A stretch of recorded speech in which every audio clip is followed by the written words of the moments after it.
हे mission वाले मिस्सेर, आज हम बात करेंगे उज़्मा खान की, जिनका चल रहा था भैया अफेयर यहाँ पर मलिक रियाज की बेटी के खावंद के साथ। मतलब ऐसा साउंड करता है और आप लोग काफ़ी हैरान होंगे कि मलिक रियाज के साथ इनका एक्चुअली में क्या कनेक्शन है। जब मैं वो आपको बताऊंगा तो आप लोग कहोगे कि यार हमने तो सुना था कि मलिक रियाज की बेटी के हस्बैंड है जिसका अफेयर चल रहा था उज़्मा खान के साथ, जबकि ऐसा नहीं है।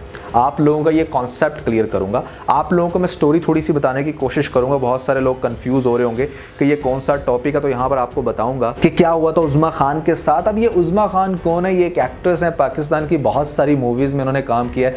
जैसे आपको याद होगा वार मूवी, जवानी फिरनी यानी 2 में भी थी, ये 2 में भी थी, यलगार मूवी में भी थी। तो इनका क्या सीन चल रहा था उस्मान मलिक के साथ, मलिक रियाज के साथ, इसके क्या कनेक्शंस हैं। और मेरे अकॉर्डिंग जो आमना मलिक ने किया, जिस तरह से उन्होंने एक्सपोज किया अपने हस्बैंड उस्मान मलिक को और साथ में टॉर्चर किया है उज़्मा खान और उनकी सिस्टर हुमा खान को, तो क्या ये ठीक था या नहीं था? उनको ऐसा करना चाहिए था? कौन है भैया एक्चुअली में इन दोनों में से कसूरवार? आज के इस वीडियो में काफी लॉजिक के साथ आपको बताने की कोशिश करूंगा।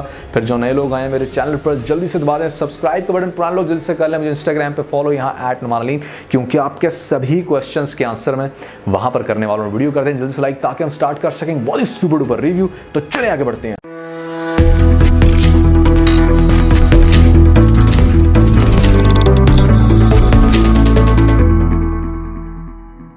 तो यार सबसे पहले मैं आप लोगों को थोड़ा सा स्टोरी क्लियर कर देता हूं कि एक्चुअली में सीन क्या था। जो उज़्मा खान है, ये पाकिस्तान की एक्ट्रेस जो मैंने आपको बताया, आप लोगों को सुनने में ये आया होगा और आप लोगों ने जो वीडियो देखी उसमें भी आपको यही फिलर आया होगा कि मलिक रियाज की बेटी हैं, वो उनके ऊपर धावा बोल रही हैं क्योंकि उनके हस्बैंड का अफेयर चल रहा था उज़्मा खान के साथ। तो सबसे पहले तो मैं आप लोगों को इनके रिलेशंस क्लियर कर देता हूँ। यहाँ पर हमारे पास जो उस्मान मलिक हैं, ये मलिक रियाज की जो साली हैं उनके बेटे हैं। तो उस्मान मलिक बेसिकली वो बंदा है जिसका उज़्मा खान के साथ अफेयर चल रहा था और इसकी बीवी आमना मलिक ने आकर धावा बोला। अब आमना मलिक को बहुत सारे लोग मलिक रियाज की बेटी समझ रहे हैं, जबकि मलिक रियाज की ये बेटी नहीं है। अब ये जो आमना मलिक है, ये बेसिकली अंबर मलिक जो मलिक रियाज की बेटी है ना, उनके हस्बैंड के भी आगे से भाई की बेटी है। बात समझ में आ गई? मतलब थोड़ा सा कंफ्यूजिंग है। मलिक रियाज की जो बेटी है अंबर मलिक, उनके हस्बैंड के भाई की बेटी है ये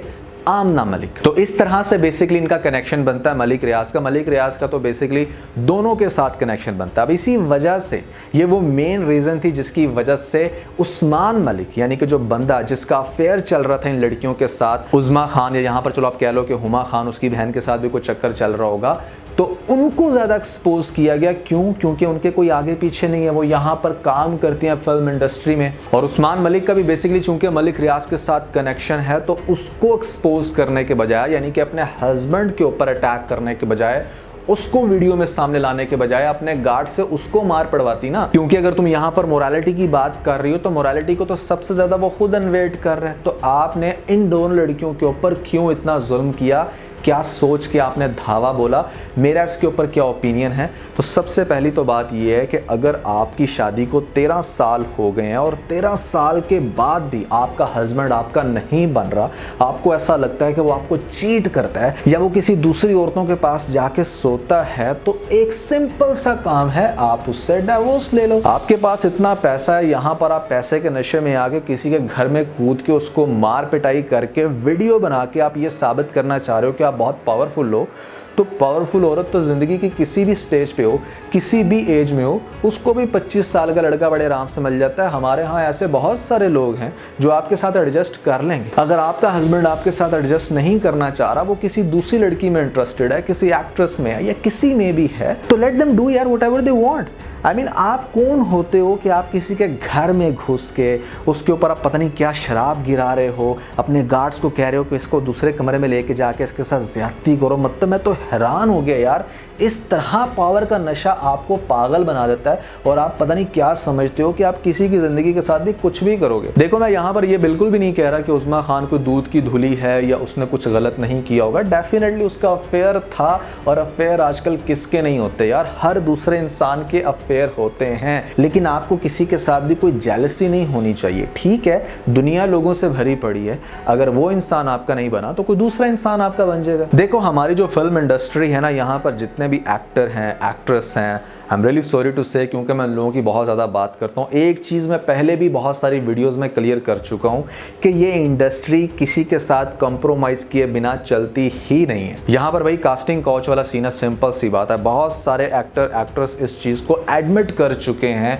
बहुत सारे इंटरव्यूज़ में। तो यहाँ पर तो काम ऐसे ही मिलता है। अब मलिक रियाज के चूंकि कनेक्शंस बन रहे हैं, यहाँ पर उनकी फैमिली के ये लोग हैं। उस्मान डेफिनेटली खुद भी काफ़ी पैसे वाला होगा, उसके अंडर बहुत सारे प्रोडक्शन हाउसेस होंगे आप कह लो, या बहुत सारे सीनियर एक्टर्स को वो अच्छे से जानता होगा। उसका कोई भी आप कह लो कि ऐसा रेफरेंस होगा जिसकी वजह से वो आराम से इनको काम दिलवा सकता है। और वो ऐसे लोग जो आपको काम दिलवा सकते हैं, जो आपको आराम से किसी भी बड़ी मूवी में कास्ट करवा सकते हैं, वो डेफिनेटली अपना मकसद तो हासिल करते हैं। तो इसी सिनेरियो में यहाँ पर इसका कनेक्शन बना होगा उज़्मा मलिक के साथ। उज़्मा को कहा होगा कि हाँ यार मैं तुम्हें उस मूवी के अंदर, क्योंकि आप देख सकते हो कि कैसे एक एक्ट्रेस जिसको आपने बहुत ज़्यादा शायद ड्रामों में ना देखा हो, वो डायरेक्टली मूवीज़ के अंदर कास्ट हो रही है। तो कोई तो रीज़न है, कोई तो पावरफुल हाथ हैं, वो पावरफुल हाथ आपके सामने आ जाते हैं। लेकिन यहाँ पर हम किसी की अच्छाई बुराई की बात नहीं कर रहे, हम किसी की ये बात नहीं कर रहे कि कौन इंसान किस तरह की हरकतें कर रहा है, क्योंकि हर इंसान अपनी प्राइवेट लाइफ के अंदर या किसी भी कैरियर के खास पोजीशन में जाने के लिए कोई भी वे अडॉप्ट कर सकता है। हमने इस चीज़ को डिस्कस नहीं करना। हम कौन होते हैं किसी को बिच बोलने वाले या किसी को प्ले बॉय बोलने वाले? यार ये उनकी लाइफ है, उनको अपने तरीके से जीने दो। हाँ, अगर आपका हस्बैंड है, आपको लगता है कि उसने आपको चीट किया, तो चीट के बाद हमारे पास जो डिवोर्स का प्रोसेस है वो है ही इसलिए, ना कि भैया यहाँ पर अगर आप हस्बैंड हो और आपकी बेगम बड़ी प्यारी है और उसका कनेक्शन बन गया किसी दूसरे मर्द के साथ, आप इतने खूबसूरत या इतने अट्रैक्टिव नहीं दिखते थे, या आपने अपना पेट बहुत ही बड़ा निकाल के रखा हुआ था कि वो बेचारी आपके साथ खुश नहीं थी, तो अब अगर उसने भी अपना कनेक्शन किसी के साथ बना लिया, तो बजाय उसके ऊपर आप तेजाब फेंको, बजाय उसको आप मारो पीटो, बजाय उसको आप जान से मार दो, आपका कोई राइट नहीं है। जब इस तरह की हरकतें कोई हस्बैंड करता है तो ये मोहब्बती सरकार निकलती है ना बाहर। यहाँ पर ये जितनी भी वुमेन राइट्स के ऊपर बात करने वाली, फेमिनिज्म के ऊपर बात करने वाली, फ़ौरन से बाहर निकल आती हैं, अपने जलसे जुलूस निकालना शुरू कर देती है। तो अब क्या हुआ? अब एक औरत ने ही औरत के ऊपर वार किया है, और आप बड़ा क्लियरली देख सकते हो कि दो लड़कियों के साथ ज्यादती हुई है, उनको बहुत ही बुरे तरीके से असॉल्ट किया गया है। वो चाहे अपना कैरियर जैसे भी मेंटेन कर रहे थे फिल्म इंडस्ट्री के ऊपर, अब उनको वो काम बिल्कुल भी नहीं मिलेगा। आपकी गलती की वजह से आपने अपने पावर के नशे में आके, अपने पैसे के नशे में आके जिस तरह से धावा बोला है, अब आप मोमबत्ती सरकार इन औरतों के खिलाफ निकले। मलिक रियाज की बेटियां आमना मलिक और 15 गार्ड्स के साथ जिस तरह से ये वहां पर पहुंची हैं, इन सभी लोगों को कटहरे में आना चाहिए। इन सभी लोगों को सलाखों के पीछे खड़ा करना चाहिए, क्योंकि ऐसे लोग बिल्कुल भी डिजर्व नहीं करते कि अपनी पावर के नशे में आके किसी को जख्मी करें या किसी के साथ कोई भी ज्यादती करवा दें, कुछ भी कर दें। भाई इनका इंसाफ होना चाहिए। तो ये है मेरा इस पूरे माजरे के ऊपर फीडबैक। आप लोगों के क्या है ख्यालात, जरूर बताइएगा नीचे मुझे कमेंट सेक्शन में। तो आज के बस इतना ही। अगर आपको इस वीडियो के अंदर कोई एक पॉइंट भी अच्छा लगा तो आप इस वीडियो को लाइक जरूर कीजिएगा और अपने दोस्तों के साथ ज्यादा से ज्यादा वीडियो को शेयर करने की कोशिश करें, स्पेशली उन दोस्तों के साथ जो पाकिस्तानी ड्रामास के बहुत बड़े फैन हैं। वीडियो चलेगी तो सब्सक्राइब के बटन के ऊपर जरूर क्लिक कीजिएगा और कमेंट सेक्शन में मुझे अपना फीडबैक देना मत भूलिएगा। और ये सारे काम करने के बाद आप बेल जरूर प्रेस कर लीजिएगा ताकि लेटेस्ट अपडेट आपको सबसे पहले मिल सकें।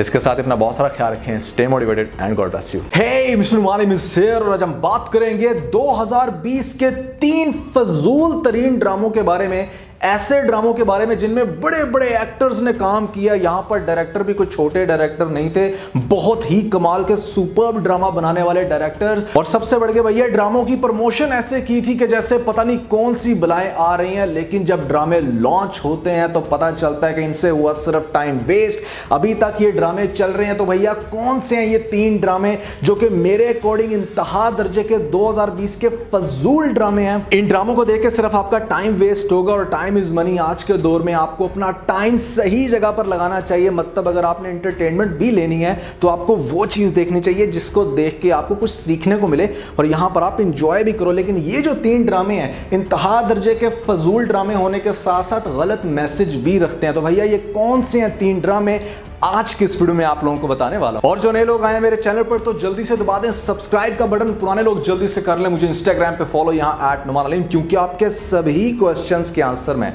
वहां पर करने वाला हूं। वीडियो करते हैं जल्दी से लाइक ताकि हम स्टार्ट कर सकें बहुत ही सुपर डुपर रिव्यू। तो चले आगे बढ़ते हैं।